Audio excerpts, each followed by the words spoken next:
Understanding the impact development has on towns and communities requires careful thought, planning, and oversight.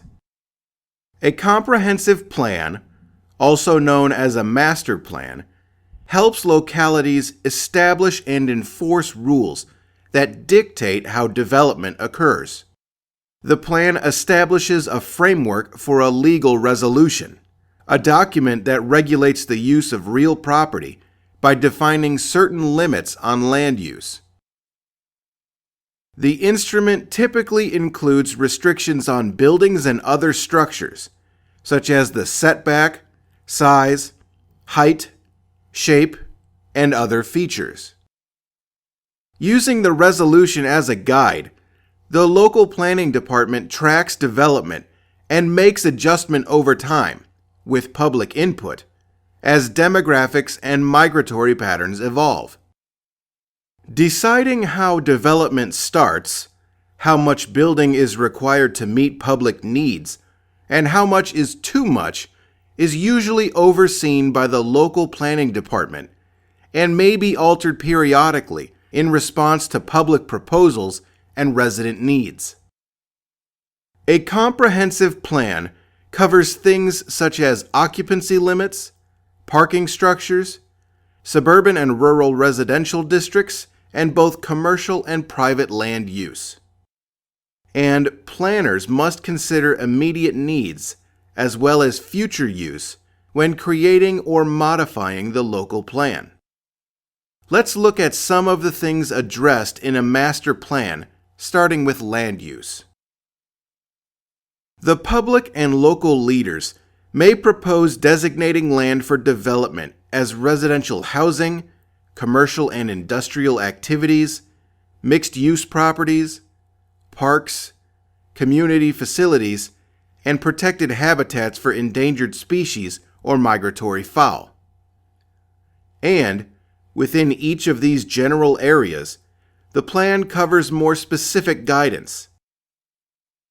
For example, residential housing considerations may include single-family homes, multifamily structures, land for mobile home parks, and planned or existing assisted living communities. Nursing homes, student dormitories, and on-campus sorority and fraternity houses are considered temporary housing. However, these buildings are also considered in the local comprehensive plan, especially since population demographics are continually changing. Although many people think of the terms commercial and industrial as interchangeable, there are some key differences when it comes to zoning restrictions and planning activities. Industrial developments are generally areas established for manufacturing. You will typically find factories on the edges of a town, away from residential and commercial land use. Transportation, utilities, and financial enterprises do not fall under the industrial umbrella. Commercial land use is any activity, business, or investment that operates for profit. Examples of commercial property include everything from a strip mall to a piece of land with an insurance company or hair salon built on it. This is a good time to mention mixed-use properties. There are a number of reasons that localities decide to zone certain areas as residential and commercial. Large cities with limited land for expansion and a growing need for more housing units may opt to allow retail and residential activity in the same building. Public proposals for change may be driven by an interest in revitalizing a neighborhood or bringing in new business. Social, economic, and cultural factors may all influence modifications to the comprehensive plan in a certain district or locality. Movement of people and goods also impact the master plan.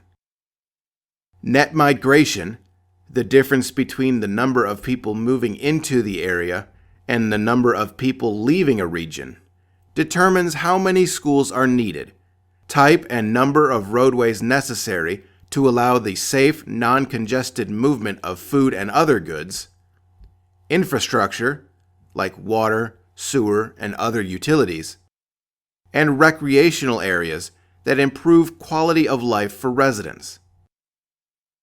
How effectively the planning department evaluates the movement of people and goods is a direct determinant of the characteristics of the community and the quality of life for current and future residents.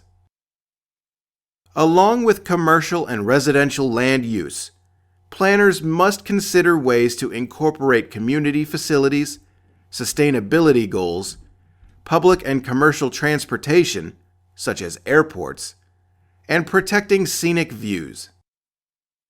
Community facilities include a broad array of businesses and land use.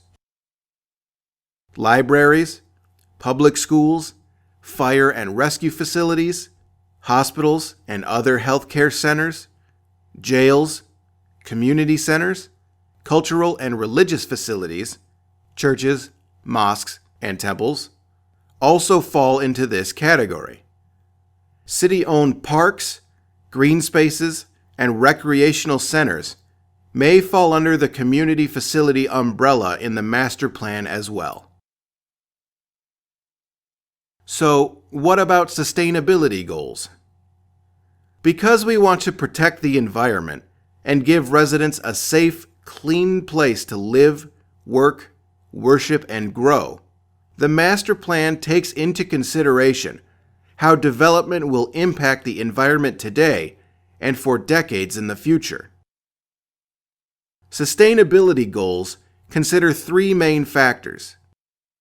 Every development decision must evaluate the economic impact to the community, positive and negative impact on the environment, and social factors. For example, a new industrial project should serve the residents while providing a reasonable income to the operators and owners, without generating harmful pollutants.